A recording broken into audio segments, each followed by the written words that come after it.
Okay, today is 2019, December 11th. We're with Roger Paolo. I am Sandy Halem, and we are doing an oral history.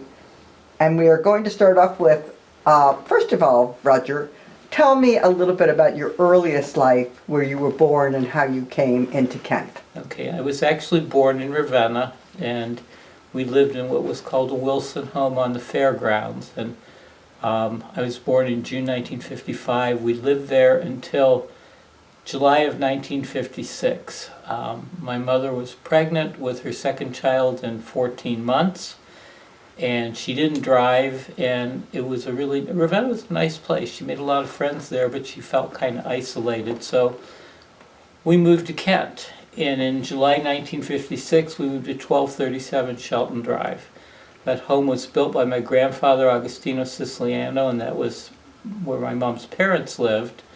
And it was basically a family compound. My grandfather, in the late 1940s, had bought an entire block of what was then Franklin Township. When we moved in, it was not part of Kent. My dad helped pass petitions for the annexation in 1959, but he owned the block that was Shelton Drive, bounded by Laurel Drive and Brentwood Drive, and he had the main house on the hill at 1237. Next door was one of my uncles. Later, he and my grandmother built what we called the Pink House on Brentwood Drive, and next to them lived my Aunt Elda and Uncle Sam, and across from them lived my Uncle Tilly and Aunt Marie. And I joke that I didn't know what a boundary line was till I was 8 years old when we moved to Norwood Street. It literally was an idyllic childhood. The only time I ever remember being unhappy was when my dad told us we were going to move, and that was 1963. And why did you move? Quite frankly, I think he didn't enjoy living in his in-laws' backyard. And what's kind of funny, that year all of us got new houses, or different houses, and my aunt moved to 1237, where she lived until she died in 2015. My cousin Diane is living there now. That house has been in the family for 70 years. This will be the 70th Christmas there. Let me talk a little bit about, since you're talking about this Italian compound, when did your family, as the Italian families, come to this area? My mom's parents settled in Kent in 1914, and they settled in the South End because, frankly, it was cheap but decent housing, and Italian folks weren't allowed to live beyond the South End. It was unwritten, although there were deed restrictions on some properties that they couldn't have afforded anyway. But they lived in the South End until 1949, so they were there for, I don't know, do the math, but my mom was one of 10 children. She was the first one born at 144 West Summit, which they owned from 1925 until 1949. Did the family work with the railroad then? My grandfather came to Kent. He originally had settled in Meadville, Pennsylvania, and he came to Kent to work with the Erie. He worked in the rail yards off of Lake Street. The car shops were considered skilled labor. The rail yards basically were paid a decent wage, and you didn't have to speak English or know it. He learned English by going to night classes at South School, where they had Americanization classes. They did? Yes.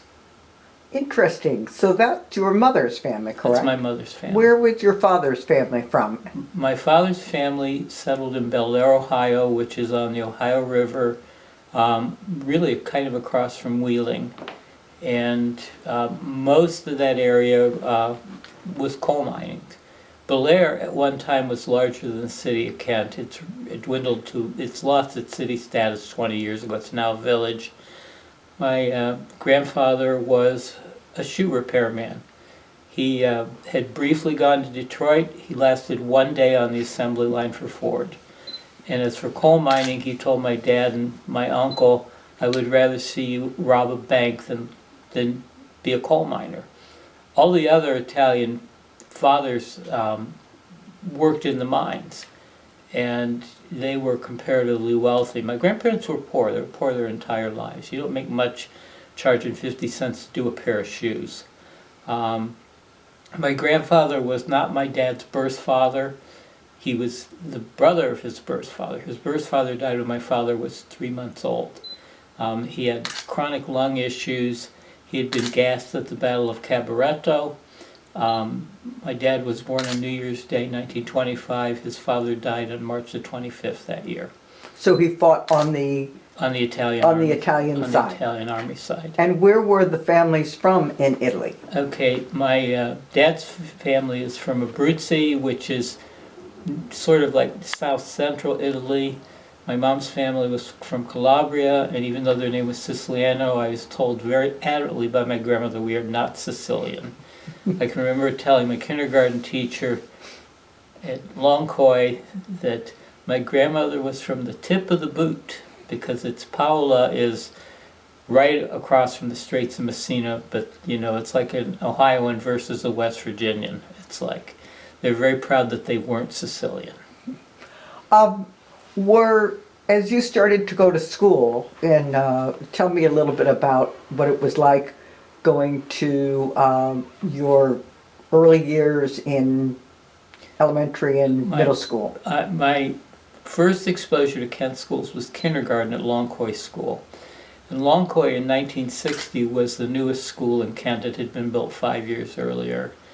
And I was so blessed to have Gladys Montgomery be my introduction to education. She was wonderful. She was ahead of her times. You know, she literally embodied the idea of kindergarten being a child's garden. You know, she could discipline kids just by literally raising her voice just a little bit. I have nothing but good memories, and it's funny, I'm still in touch with a lot of my classmates from 60 years ago. We all love Mrs. Montgomery. She was wonderful.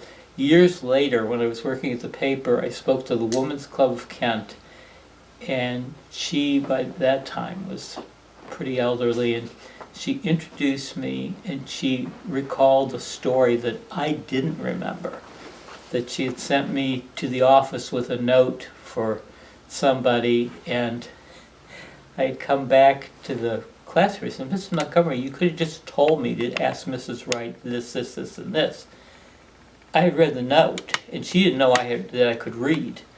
And she said, well, next time I'll just tell you, you don't have to bring the note.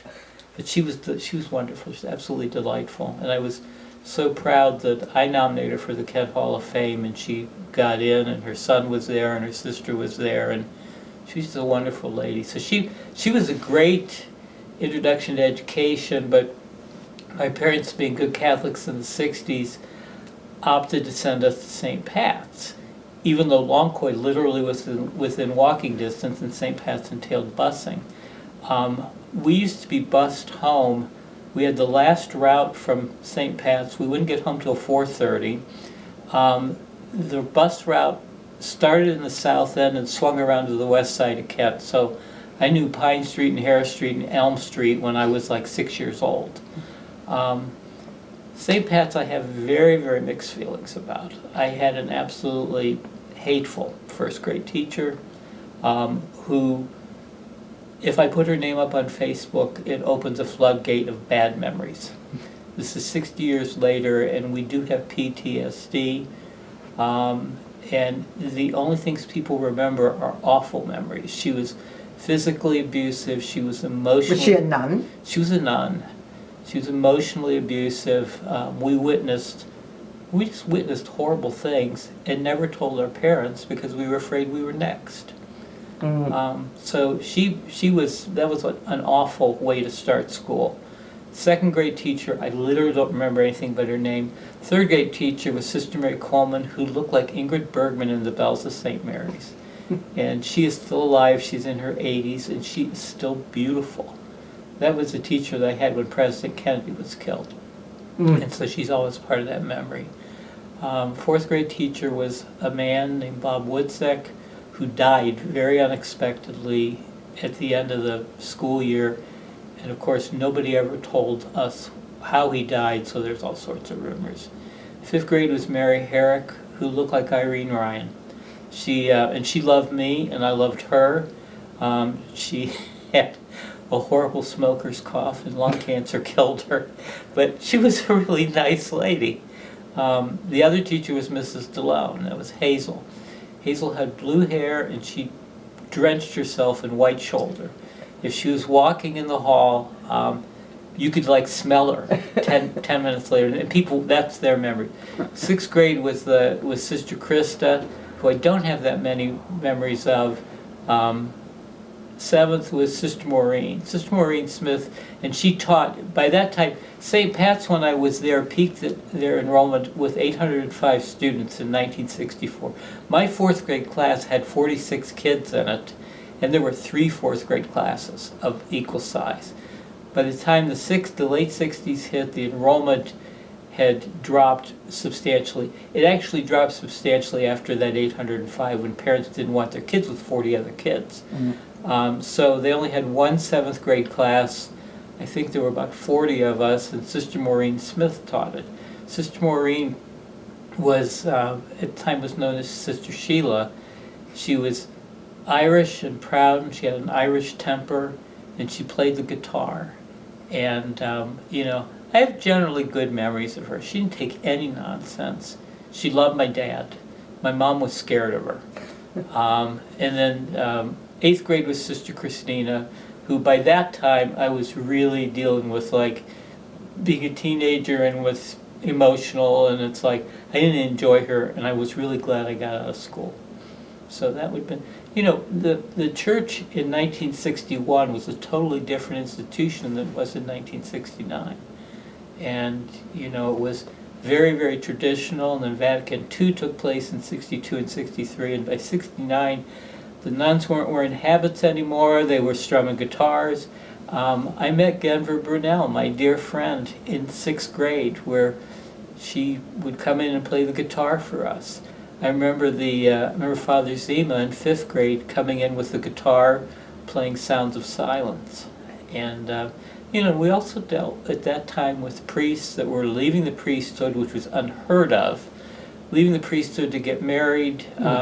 We had Vietnam taking its toll. The first teacher that I knew that was adamantly against Vietnam was Eileen Roth, my 6th grade teacher, who basically gave us the other side of the story that I wasn't hearing at home.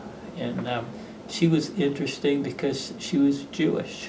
And she was at the Catholic school? She was at the Catholic school. And I got into contact with her a couple years ago, and she said, "Your school was very progressive.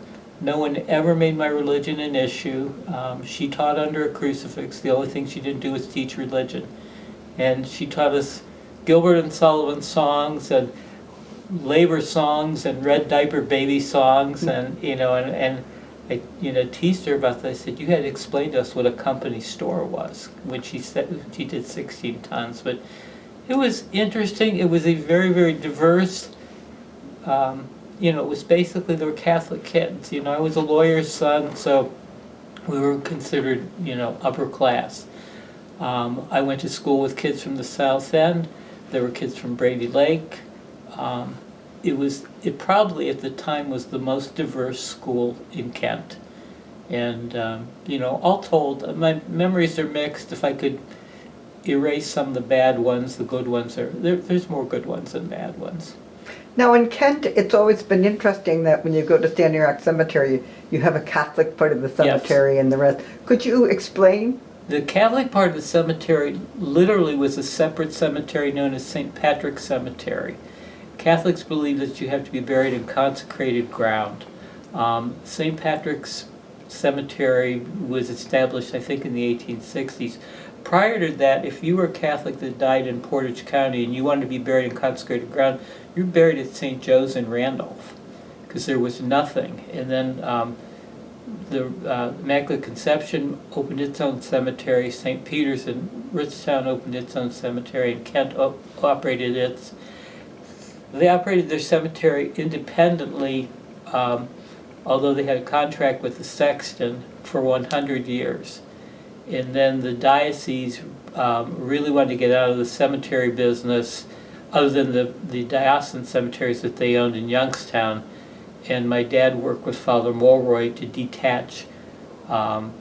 St. Pat's basically deeded over whatever its rights were to the cemetery in exchange for perpetual maintenance by Standing Rock, which made sense. Standing Rock is, it in the 60s, when Genver Bennell's husband died, he was not buried in the St. Pat's side because he was Protestant.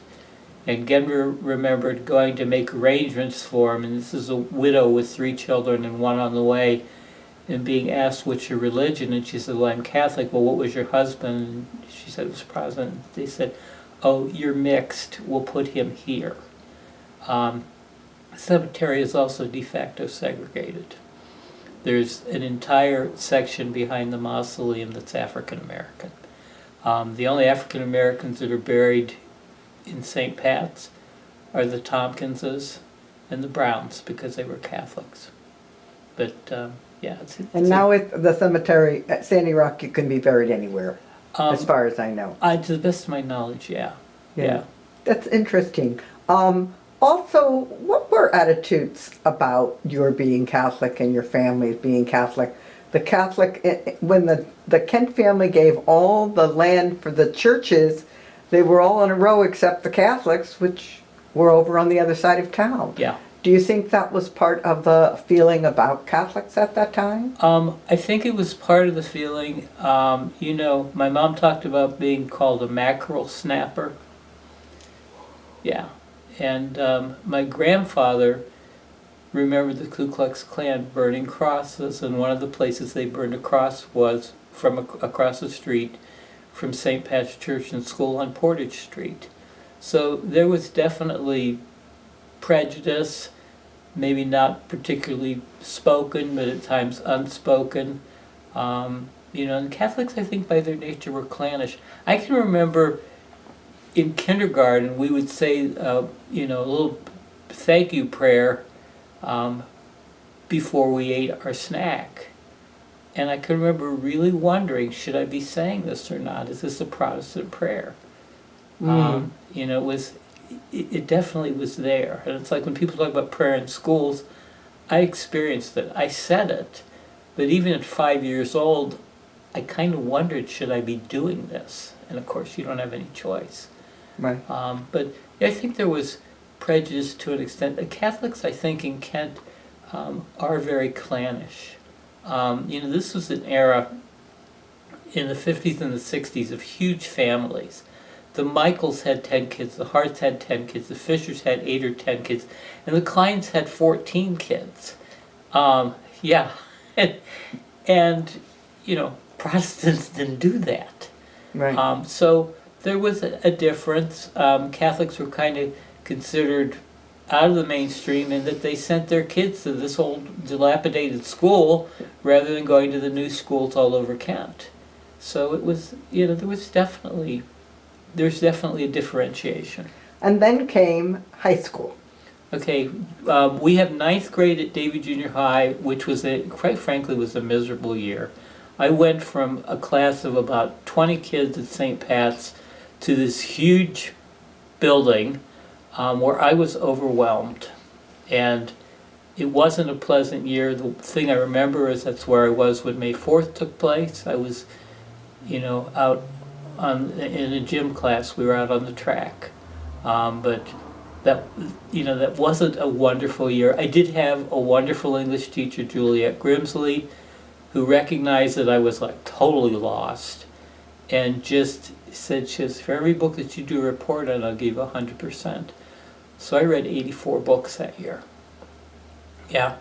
And she was an English major. She knew just about every one I had read. It's like I would read it and I said, well, I finished this, just I need a character sketch on so-and-so in only 2 pages. And, so she was wonderful. But other than that, I don't have really good memories. Roosevelt actually started out rough because in my sophomore year, I had a ruptured appendix with peritonitis, which landed me in the hospital, and they didn't diagnose it for 6 days. So, and that kind of was like a life-changing thing. It's like you're 15 years old and you're getting a mortality call. But recovered from that. it was it was a really good education. I had some wonderful, wonderful teachers. As I, progressed into junior and senior year, I had a lot of fun. And I had, teachers, like Charlene Bongiorno was my journalism teacher. And Carol Allport taught me French. Glenn Ludick taught me chemistry, and he taught me that and I was terrible in chemistry. And he said, if you can just write up your mistakes and tell me what went wrong, that's fine. I hated gym class. Dave Grossi was wonderful my senior year. It's like, okay, if you show up and get dressed and stay out of the way, I'll give you a B. And Jolie Griffin and I we first signed up for archery. And we go to the archery field, and Kathy Chris is doing archery with these targets and arrows, and Jolie looked at me and she goes, we could seriously get hurt back here. She goes, we've got to get out of this. So we went to the guidance office, and Mike Hardy was there, and Jolie said, let me do all the talking, which she was very good at. And she says, Mr. Hardy, we just can't do this. We're fearful for our safety. And he goes, oh, well, how about recreational games? How's that sound? She goes, well, if it doesn't involve sharp objects, I think we'll take that. So we ended up in Dave Grossi's recreational games class, totally bummed out of volleyball. He goes, I can't believe you don't know how to play volleyball. And it's like, well, I guess I don't. So we spent that year, getting dressed, going to gym class, and literally playing checkers. That was the recreational game, and it's like, that's what I did. I didn't need to take a shower, and so that was kind of fun. Ken Gesford was like my best teacher. He was more into teacher. And that was art. And you did learn to love art then. And how about your writing? Is that when you discovered your passion for writing in high school? I think Charlene Bongiorno's journalism class, because she was very liberal about what I could write and what I could tackle. And my friend Brian Cochran and I operated the so-called underground newspaper. It was called Volunteers, and it was mimeographed. And we tackled the war. We had other students that were, tackling the so-called issues of the day at the school, and we had a lot of fun. So you had an actual newspaper that you were putting out? We mimeographed it, yeah. And they let you distribute it? They let us distribute it. We weren't censored. They basically paid for the paper and allowed us to use a mimeograph machine. But basically, we didn't have any oversight from anybody. Did you ever do anything controversial with it? Actually, what I did was moderately controversial was with the Colonel, which was the student newspaper, and I had, I was fascinated by Doonesbury, so I had a Doonesbury style cartoon, and it was Mr. Neal, the principal, doing his Christmas list with Dr. Stanton, and it's like, come sit on my lap. And Charlene censored that, and I was so mad at her, and she goes, look, you don't have my job. She goes, it's like, I give you a lot of rope, but I'm not going to let you hang yourself. So that was the thing. And and I have somewhere, I have in my scrapbook, I have the original cartoon and the censored version of the cartoon. But so is at that point that you started, had you considered thinking of yourself as a journalist before this? No, what's funny is when I got out of Roosevelt, I wanted to be an artist. And that lasted when I was at Oberlin for a semester and 2 weeks. And being an artist went right out the window because I couldn't create on demand. It's like, I was taking a painting and drawing class, and it's like, I want 25 drawings by this time next week. And it's like, oh my God, I can't do that on demand. I have to be inspired. So that didn't work. And journalism was like kind of a fourth choice. It's like I had 4 majors. It's like I started in art, that didn't work. Started in English, which I loved until I was reading 80 and 90 pages a night. And it's like, oh God, this was fun, but it's like, this is like all consuming. History I love, that was the 3rd major, and then by that time I really wasn't liking Kent State, and it's like, I'm never going to get a job with this history degree. So, it came down to, I want something that'll get me out of here within 5 years and that I can find a job with a bachelor's, and it was journalism. What did your parents think of your bouncing around in majors? They were generally supportive. Henry, at Oberlin, I remember, Oberlin I realized wasn't the 13th grade of Roosevelt, and I was totally overwhelmed. And I had a philosophy class that just baffled the hell out of me. I can remember the professor was a really, really nice guy, and he was speaking about the concept of essence, and I was so clueless I was writing everything down, and he had his foot on a chair, and he said, when we're talking about essence, he goes, we're talking about the chairness of this chair. And I remember writing down chairness of the chair and thinking, oh hell, this is absurd. So I somehow managed to get a C in that class. And I remember, my dad looking at the report card, and the others were like B's, and I think there was like 1A, I think it was in history. And, he never liked to C on the report card. He goes, well, if you're going to get a C or a D or flunk anything, I'm glad it's philosophy because you won't end up weaving baskets in Vermont. This is your father. Oh, yeah, yeah. At that point, when you started at Kent State, was your father then still a lawyer or a judge? He didn't become a judge until it was 1987. So Okay, he was still a lawyer. And what year did you enter Kent State? Entered Kent State on June 24th, 1974, because my mother had breast cancer surgery the same day. Wow. And I'll never forget that. But I started in the summer. I had spent I quit Oberlin very abruptly in February 1974. We were getting ready to go back. I told my dad, I'm not going back. So what do you mean? Do you feel sick? No, I don't feel sick. I'm just not going back. And thank God he was incredibly understanding. Although years later, there was non-refundable tuition, and that was like about $2,500 in 1974. And he said, I could have sent you on a trip to Paris for a month with that money. And I said, I wish you had. So that was February. I spent the next 4 months just doing nothing at home with my mom. I watched my mom clean the house. I watched her vacuum. I followed her from room to room and talked with her. I remember my dad coming home one afternoon. He said, what'd you do today? I said, nothing.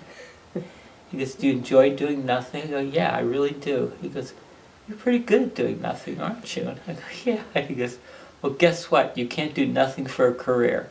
You have a choice. You either get yourself a job or you go to Kent State this summer. So not wanting to work, I ended up at Kent State. And, and finally got my degree in, I think, 5 years. In journalism? Ultimately in journalism. Ultimately, it was after English and history. And it was like, oh God, I got to get something to get out of here. Okay, so you get this degree and then you get a job? I get a job, and basically I needed an internship, and I didn't want to leave home. So it's like, okay, my dad knew David Dix, and I had gone to school with David's little sister, Chris. So, I kind of was aware of David and his dad, and I went over and interviewed that April for an internship, and everything worked out, and I ended up being assigned to the Kent office to work for Loris Troyer, who lived down the street 3 houses away, so I knew him. And I was hired at $2.75 an hour, and I stayed for 40 years. You were an intern for 4 years? I stayed for 40 years. Right. I was an intern for the summer, and then they said, oh, we'll keep you on, because it was covering the gym dispute. I was going to say. Yeah. So then you morphed in, and then did you stay in the Kent office then? I stayed in the Kent office. I was in the Kent office until 1991. When they closed? Yeah. So from covering the university for about a year and a half, I covered the city for 3 years and became assistant city editor in 81 and city editor in 82. But it was a lot of fun. What during those years from your growing up, looking at the tremendous changes that happened in the 60s and 70s in the community, What are some of your thoughts about how the town changed? I think there was an incredible transformation. Growing up in the early 60s, Kent was a classic small town. You had a bank and 3 drugstores on the corner. You had the big building that burned down in 1972 that had Purcell's and Junior Fashions, where my mom used to buy my school clothes. She did, the drugstore. We get our prescriptions filled from Dr. Lang by Jim Myers and Charlie Young at Thompson's. Across the street was John Carson at Donaghy's, who my parents knew, who my mom knew from Roosevelt. I ended up doing our banking, or doing my banking at Huntington, which was then Portage National. My 5th grade teacher, Mrs. Herrick, used to let me walk from St. Pat's to Portage National to cash her paycheck. And I thought that was pretty neat, and I remember she sent me down to Klein's Market with a $100 bill to pay on her food bill. And, and it was, you talk about ultimate trust. And, it was basically to get me out of the classroom because I was bored. So, when I was in 5th grade, I opened my own savings account at Portage National. My dad used to do all his banking in Ravenna. So, so you had that. I think the other thing, too, is the downtown merchants in the 60s.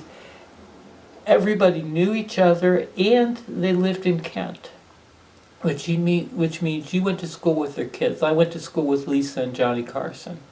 The Kleins had kids in every possible grade. I went to school with Julia.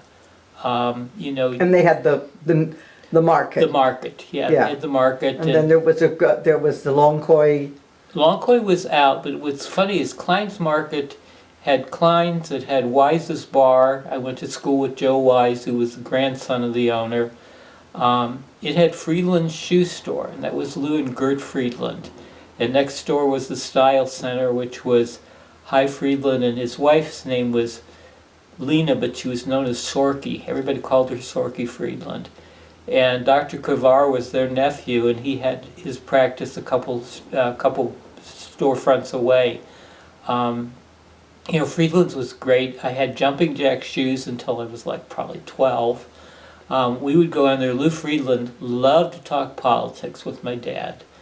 And they were both extreme liberals. And Gert Friedland just, what are we going to do about Hubert Humphrey? And she literally would say, but is it good for the Jews?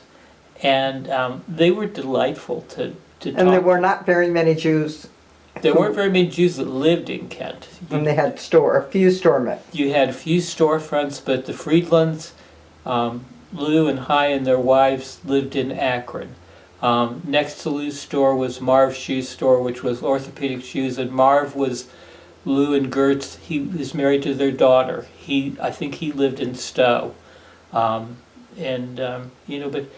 it was very, very close knit. You had, the Butcher Boy Meats was there. Sparkle Grocery. Sparkle Market, that was the Ferraras. The Christian Science Reading Store, which always fascinated me. That's part of Woodsy's now. And Kent Jewelry was with, Mr. Szabo and his daughter Sylvia, who became one of my friends. Davy Tree was downtown. You had a lot of people downtown. It was not unusual to be caught in a parking jam. I can remember driving home from Kent State one afternoon and being stuck at the top of the lot where the theater was because there was a train on the tracks. If you lived on the west side, you factored in 20 minutes to get to the east side of Kent because you didn't want to get stuck by a train.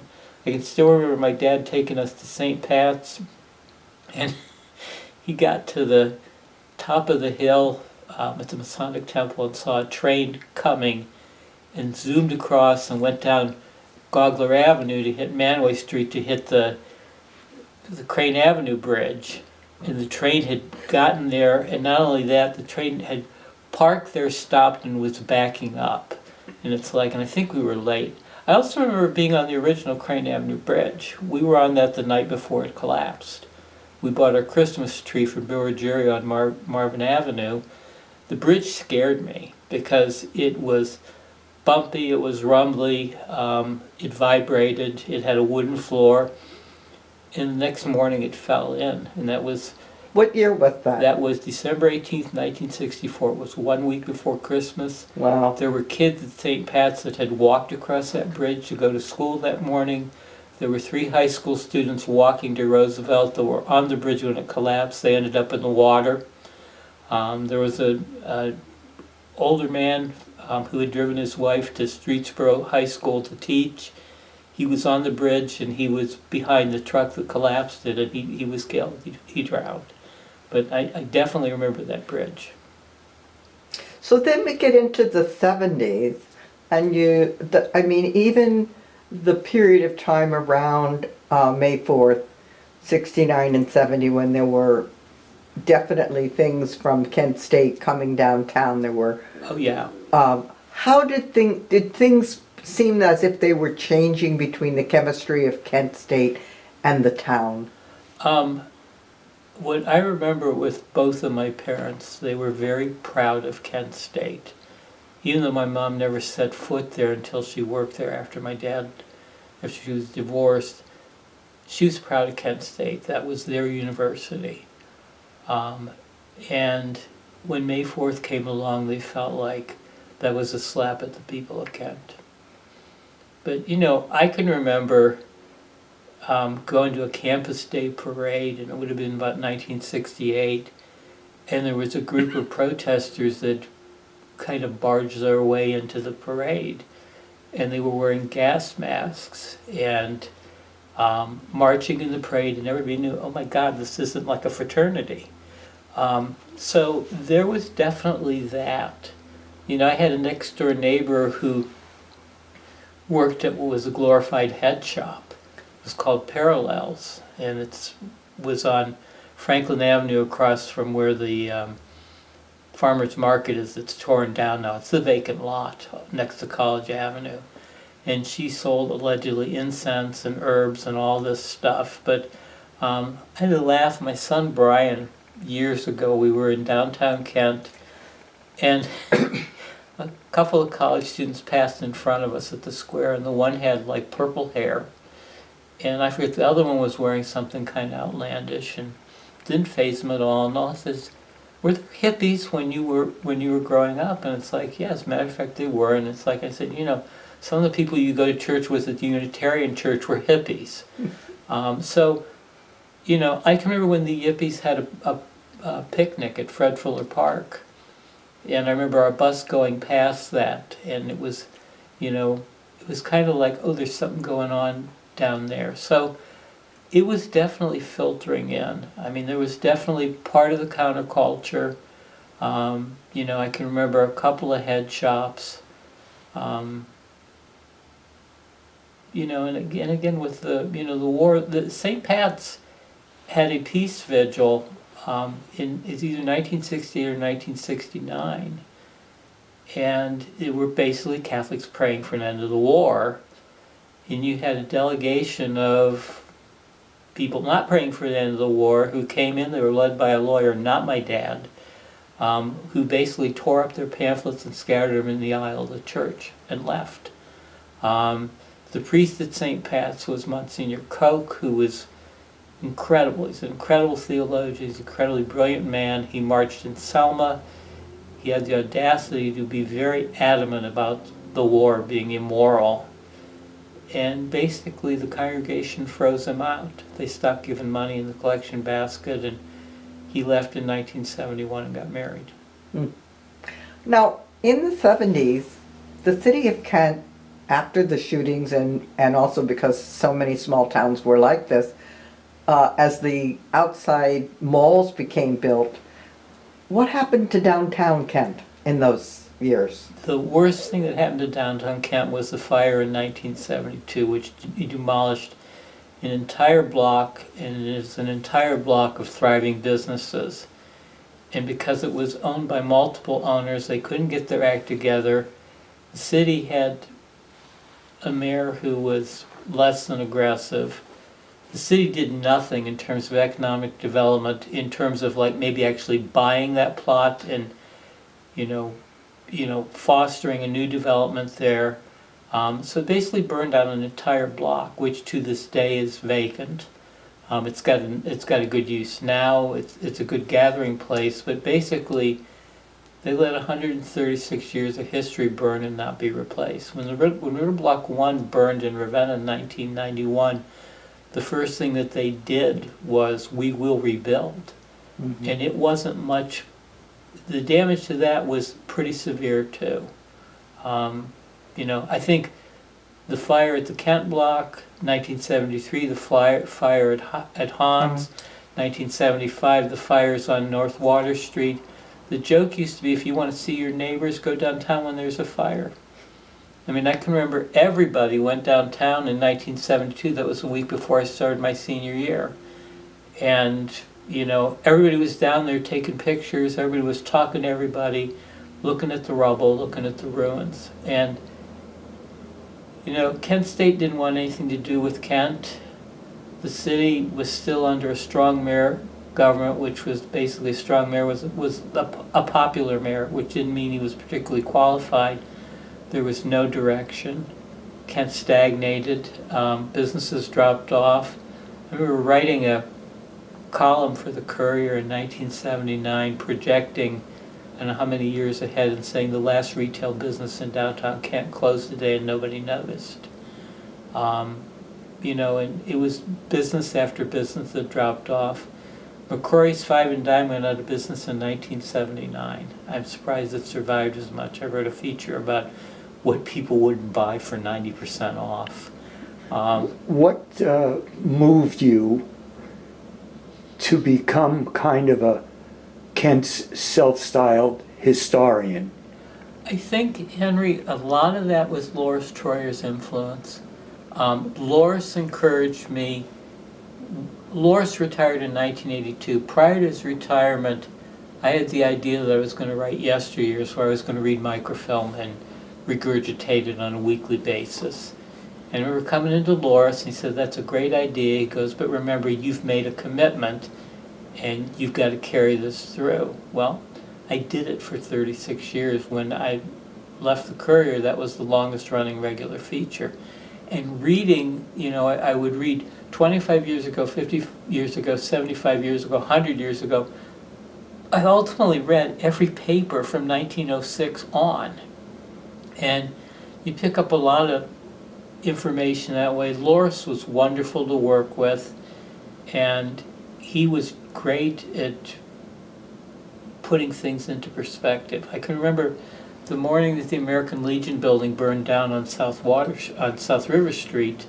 Sandy Bullock covered the fire. She came into the newsroom, and she sits down, and she's reeking of smoke, and she looks at Laura. She goes, "Troyer, my dry cleaning bill could be sent to you." But she wrote the fire story. Loris, meanwhile, wrote the sidebar that was Zenas Kent's home, and it was one of the earliest homes in Kent. And he did it all without researching it, because he just knew it. And I'll never forget that. Yeah. When he retired, I basically became kind of the institutional memory of Kent. I moved over to being editor in 1991, and there were things I gave up, like doing the religion page, which I didn't want to do anyway. But I took over the editorial page. I took over writing editorials. I did the history column, and then Loris, as he got older, decided, well, I'll just recycle the Portage Pathways. And I didn't want to rerun columns. And I said, it's like, why don't you let me write? Well, you do whatever you want, just as long as there's something up there. So I started writing Pathways in 2002, and I kept those up for almost 15 years. And you learn a great deal. But I would credit Loris. David Dix also was very encouraging. I wrote 2 books on company time, and they were basically compilations of history columns. The proceeds were all donated because I couldn't accept any money for it. But, he didn't mind me sitting in front of a microfilm for like 2 hours to do research and maybe an hour to write the column. There were others in the administration that thought it was a waste of time, and fortunately David would run interference. But I think Loris made a big, big difference. Were you ever censored by the paper in anything you wrote, or did you always have free reign? The only thing that I was censored by, and it wasn't by David, it was his cousin Chuck, who was acting publisher in David's absence. I had written a column cascading the city council for conducting interviews for a council vacancy behind closed doors. Yeah. And Chuck didn't want to run it, and I think Chuck was just being overly cautious because David wasn't around. That was the only thing.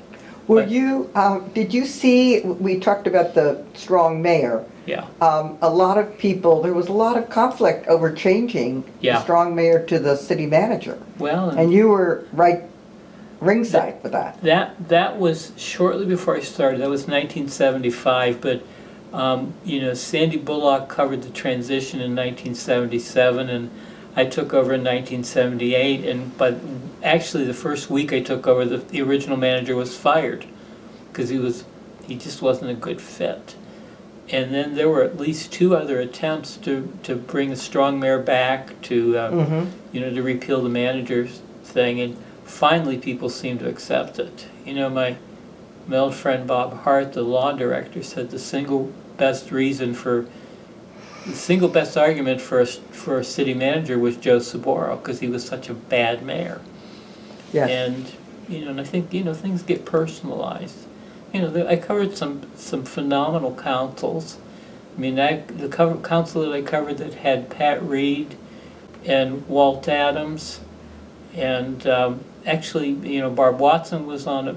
Bob Sullivan. Jerry Lewis was, He was later, Yeah. but that would have been the council. 1978 or 1979. They were very, very progressive. Bill Schultz came onto the council. Planning Commission had Helen Gregory, Tom Walters, and a couple of other, very progressive people. Louise Liska. Those were like the 1970s. Kent was really floundering. It would have been in a lot worse shape. You would never have had downtown revitalization if you had had a strong mayor, because that included land banking, which you had to explain to people. We're spending a small fortune not to buy this dilapidated beauty shop, but the land that's under it. And a strong mayor would have caved on that. And I give Jerry Fiala credit. He definitely evolved on that and became one of the biggest boosters of land banking. And Priscilla Blanchard, who doesn't get credit for anything, basically she was the first. But at the same time, I wrote the feature when the hotel closed in 1979, and I remember going through the hotel when the last tenants were there. And then from 1979 for over 20 years, 25 years, it just got worse and worse and worse. And part of it was nobody could get their act together on that. I remember sitting next to Linda Lefton, the president's wife. We were on a leadership portrait expedition. We ended up being lunch partners, and she was a lot of fun. And we were talking about Kent. I said, "How do you like Kent?" She goes, "Well, Lester and I tried it. We take our dry cleaning downtown. We do all our banking downtown. We do as much shopping as we could do downtown." And she just didn't break stride. She goes, "When are they going to do something about that horrible hotel?" And I said, "Oh, Mrs. Lefton, it's been that way for like over 20 years. I don't know if anything's ever going to happen." And she pointed at me and she goes, "That's your problem. You don't see it." She goes, "You know what it's like when we take kids through downtown Kent with their parents, and the first thing they see is a six-story monolith that's rotting." And it's like, wow. And that put it in perspective. But I mean, the hotel was like inaction. It's like, we'll just kind of let it, get worse and worse. And so much of downtown Kent just got worse and worse. It took some people with some guts. I mean, Sue Nelson basically took over Klein's Market. Barrett's put in Citibank Antiques when nobody was shopping in downtown Kent, much less for antiques. Nancy Arthur and Jim Arthur put in the Works, which was like shopping in like 1983. I used to joke with some of my younger reporters after Kent was revitalized. I said, I had lunch here every day from 1977 through 1990. In the early 80s, I could have crossed Main Street and danced in an X and wouldn't have got hit by a car, because there was nothing there. And then the Historical Society saved the depot, Yes, and that was very important to that very dark spot. I remember very much the depot being boarded up, and this would have been maybe in about 1980, and Chris Myers was on council, and he raised the idea of tearing it down. And Ted Sapp just blew up. Says, don't you dare even do that. He goes, we're not even going to consider it. And it just died. But that was a very, Chris basically spoke what a lot of people thought, because it looked like hell. So if I'm right in saying this, I think you really talk a lot about the demise during the 70s, which some people marked from the shootings, but I think you really show came from these fires and this lack of leadership. Yeah. I mean, it's very important. But interestingly enough, now that Kent is thriving, it is because of the partnership, because of Kent State and downtown. It took Kent 100 years to realize they had a university. And, and I think too, when I was a kid growing up, you could still drive from Main Street to Summit Street by driving through the university. And I can remember when we'd have the relatives from Bel Air come up, my one uncle had graduated from Kent State. It was a tradition on Sunday afternoon to pile into the car and drive through the campus to see what was being built that was new, because in the 60s there was construction everywhere. And there was an incredible sense of pride in the campus.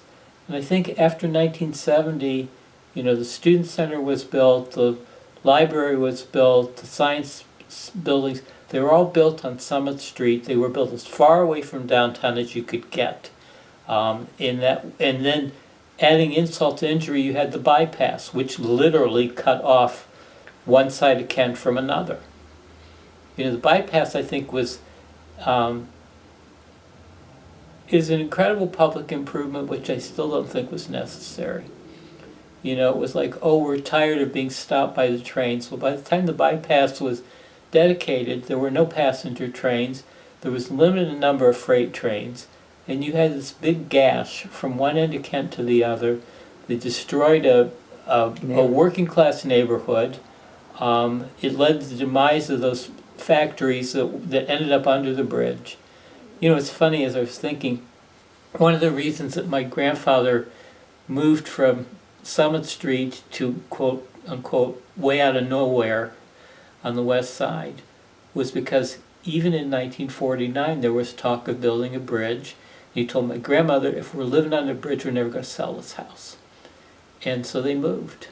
But I think the bypass, When did the bypass, 1974, 75. 74, 75? Yeah. And what's funny is when they dedicated it, there was a train that was on the tracks underneath it.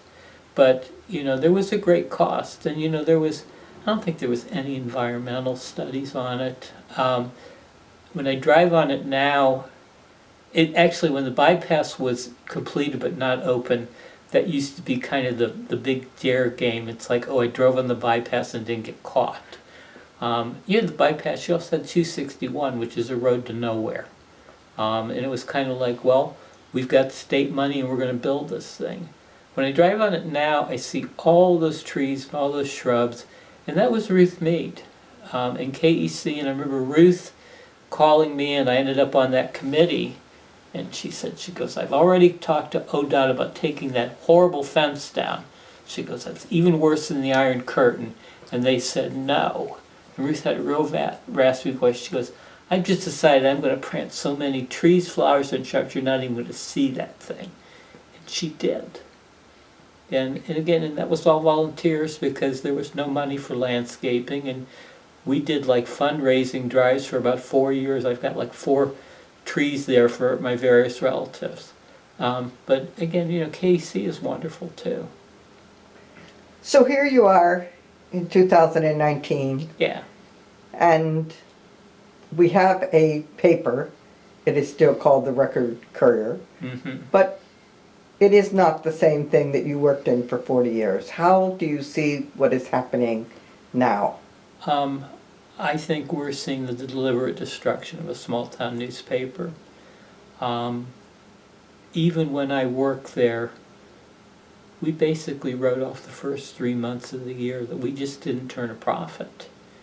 And being part of a small family-owned syndicate, they made ends meet by shifting from, the fat years to the lean years, and kept it running.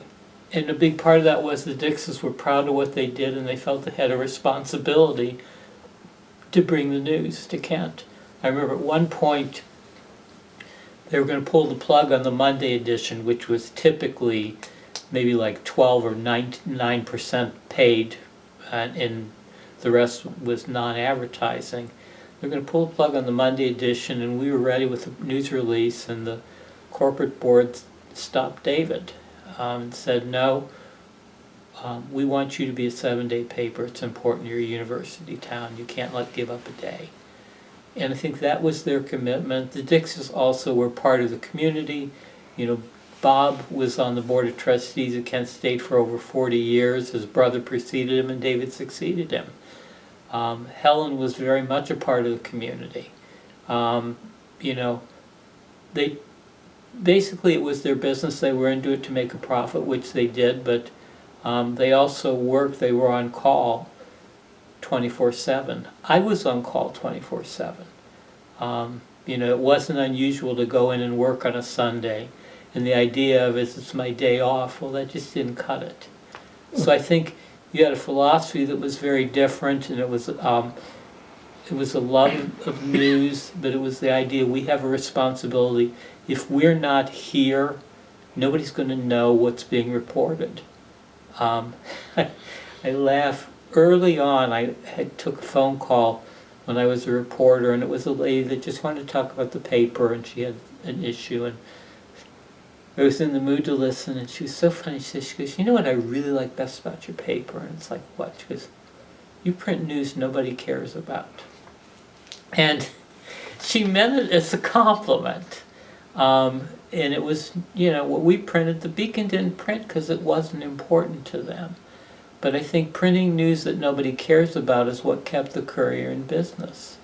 I used to love to, be somewhere and see somebody buying a Courier from a rack. And I had no problems of stopping somebody and saying, hey, thank you, I'm the editor, why are you buying the paper? And, and people were nice, generally. But I think that's lost. I think you lost the nature of the paper when you sold it to a conglomerate. It was one thing to see my boss, who was the owner of the paper, every day, and to be able to talk to him, and he was able to talk to any reporter. And what's funny is we always called him David. I called him Mr. Dix once, and he looked at me and goes, that's my father. I'm David. As opposed to, with Gatehouse, where I literally didn't know who I was working for. And nobody knows who. And now it's Gatehouse Gannett, and it's even bigger.